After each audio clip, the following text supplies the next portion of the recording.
Hello guys, welcome back to our YouTube channel home interior designers.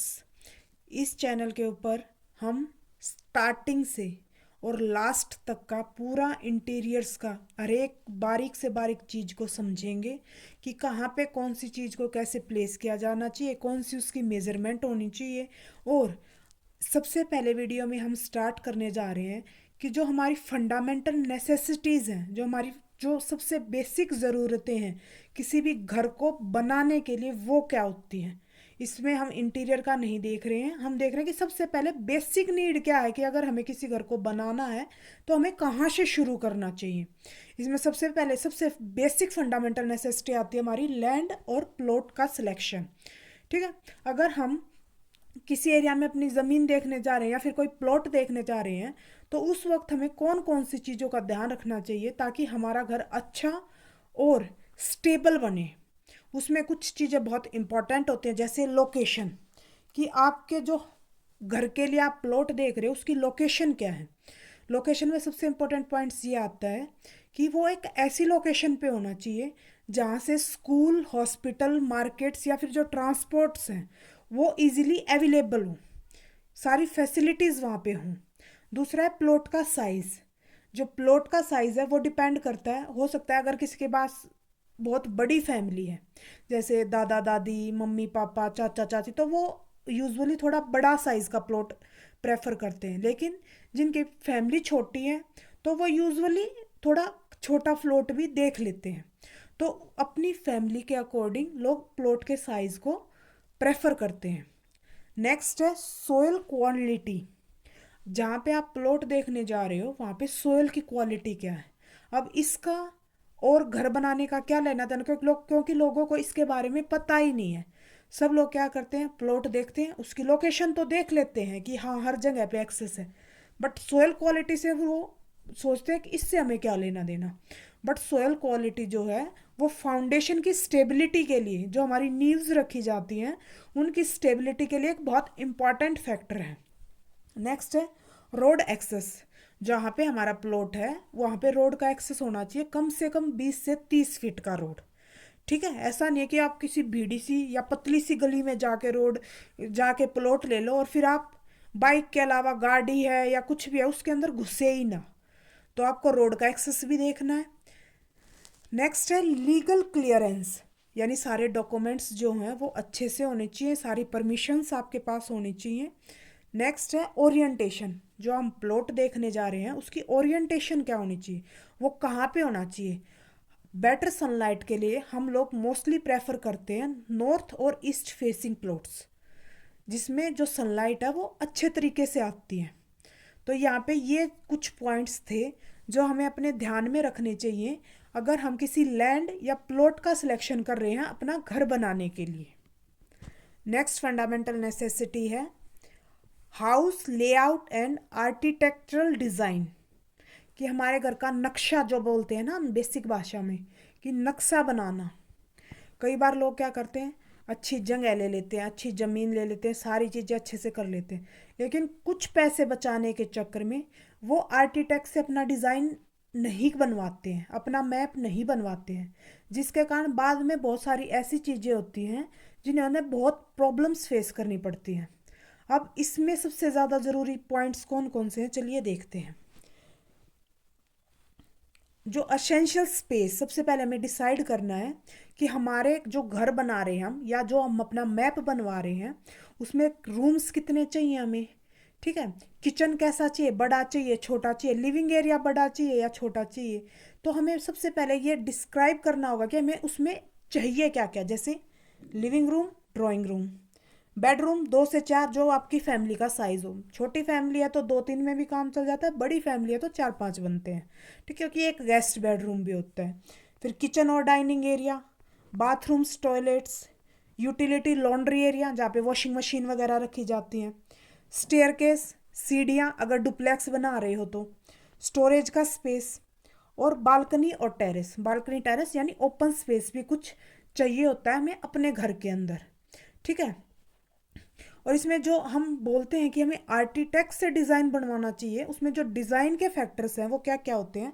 Natural ventilation, अगर हम किसी professional architect से अपना डिज़ाइन बनवाते हैं तो वो नेचुरल वेंटिलेशन का ध्यान रखते हैं कि भाई ऐसा नहीं है कि घर पूरा बंद हो जाए और आप सिर्फ एसी पंखा चला के ही रह पाएँ उसके अंदर। वो प्रॉपर विंडोज़ की लोकेशन का, डोर्स का, किसको कितना स्पेस देना, वो सारी चीज़ों का ध्यान रखता है ताकि घर के अंदर जो नेचुरल वेंटिलेशन है वो अच्छे से हो सके। नेक्स्ट है सनलाइट की डायरेक्शन। नेचुरल सनलाइट भी घर में आनी चाहिए ना। प्राइवेसी बिटवीन टू रूम्स, यानी अगर दो रूम्स को हम बहुत पास पास बना देते हैं तो उसमें वो प्राइवेसी नहीं रहती, क्योंकि आवाज़ एक रूम से दूसरे रूम में आसानी से आती चली जाती है। तो वो दो रूम्स की प्राइवेसी का भी ध्यान रखता है। एफिशिएंट सर्कुलेशन स्पेस, यानी घूमने फिरने के लिए, या ऐसा नहीं है कि आप एक रूम से दूसरे रूम में जा रहे हो या फिर ड्राइंग रूम से किचन, तो वहाँ पे चलने के लिए अच्छे से स्पेस है ही नहीं। मतलब सारी चीज़ें बहुत नज़दीक नज़दीक रख रखी हैं, प्रॉपर स्पेस प्रोवाइड नहीं करवा गया। तो ये कुछ पॉइंट्स हैं जिनका हमें बहुत ध्यान रखना पड़ता है अपना घर बनाते वक्त। ठीक है। और जो डिज़ाइनर्स होते हैं, जो ये डिज़ाइंस बनाते हैं या मैप बनाते हैं हमारे घर का, वो इन चीज़ों का ध्यान रखते हैं। सिंपली घर को तो सब कोई बना दे, कोई एक नॉर्मल मिस्त्री, आप किसी लोकल मिस्त्री को भी ले आते हो तो वो घर तो वो भी बना देगा, पर इसमें डिज़ाइनर्स का क्या रोल होता है? उसका रोल होता है कि वो इन सारी चीज़ों, नेचुरल चीज़ें हैं, जो प्राइवेसी है, वेंटिलेशन है, सनलाइट है, इन सारी चीज़ों का अच्छे से ध्यान रखता है। नेक्स्ट पॉइंट है स्ट्रॉन्ग स्ट्रक्चरल फाउंडेशन। यानी हमने अच्छी जगह देख ली, सारी चीज़ें देख ली, प्लॉट का साइज़ भी अच्छा है, हमने आर्किटेक्ट को भी हायर कर लिया कि भाई हमारे घर का मैप बना दीजिए आप, सारी आर्किटेक्ट ने मैप बना दिया, जगह देख ली। फिर अगर हमने उसको स्ट्रॉन्ग स्ट्रक्चरल फाउंडेशन नहीं दिया तो वो पिछली दोनों चीज़ें वेस्ट हो जाती हैं, क्योंकि घर में मजबूती होना बहुत ज़रूरी है। और जो ये पॉइंट है स्ट्रॉन्ग स्ट्रक्चरल फाउंडेशन, ये उसी से रिलेटेड है कि नींव मजबूत होनी चाहिए।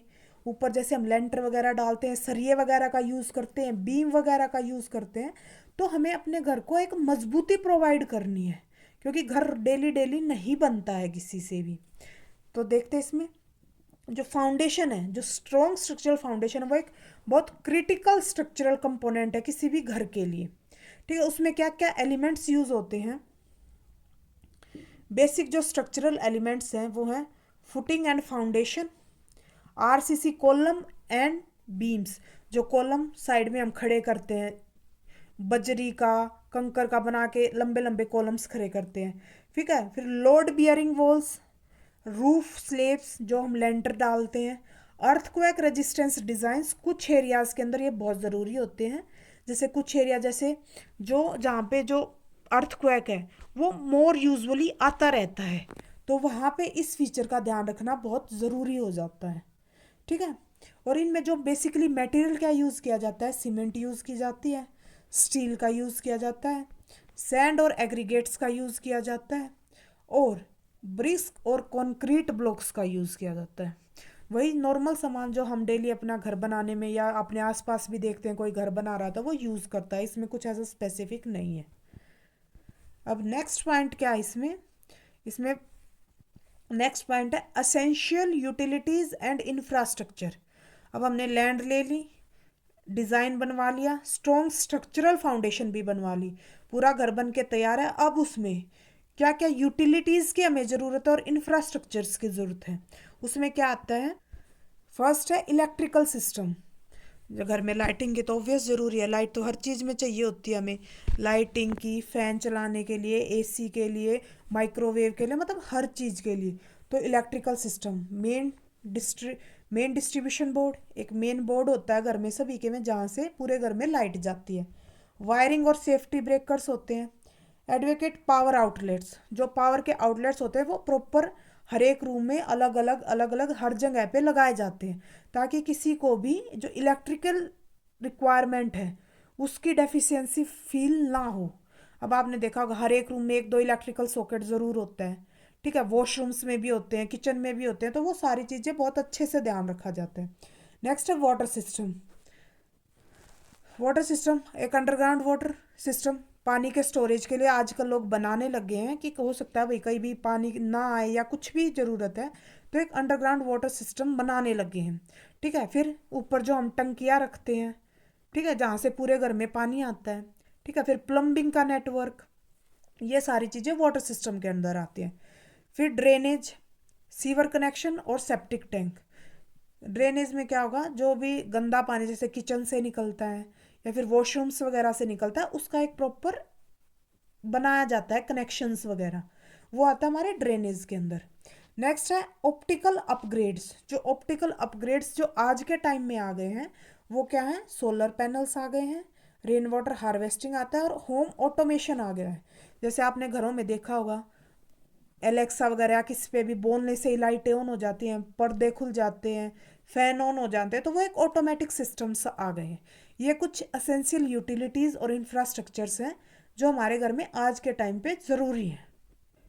और बेसिक नेसेसिटी में सबसे लास्ट पॉइंट आता है कंफर्ट एंड लाइफस्टाइल फीचर्स। अब हमने अपना पूरा घर बना लिया, हमारा जो ईंट वगैरह का काम पूरा स्ट्रक्चर खड़ा हो चुका है, सारी फिटिंग्स वगैरह हो चुकी हैं, पानी की भी इलेक्ट्रिसिटी की भी सारी। अब यहाँ से स्टार्ट होता है हमारा इंटीरियर्स का काम। ठीक है, क्योंकि हमने पूरा अपने पूरा घर बना लिया है, फिर अब उसको लग्जरी और कंफर्टेबल बनाने में जो पूरा काम है वो होता है इंटीरियर डिज़ाइनर्स का।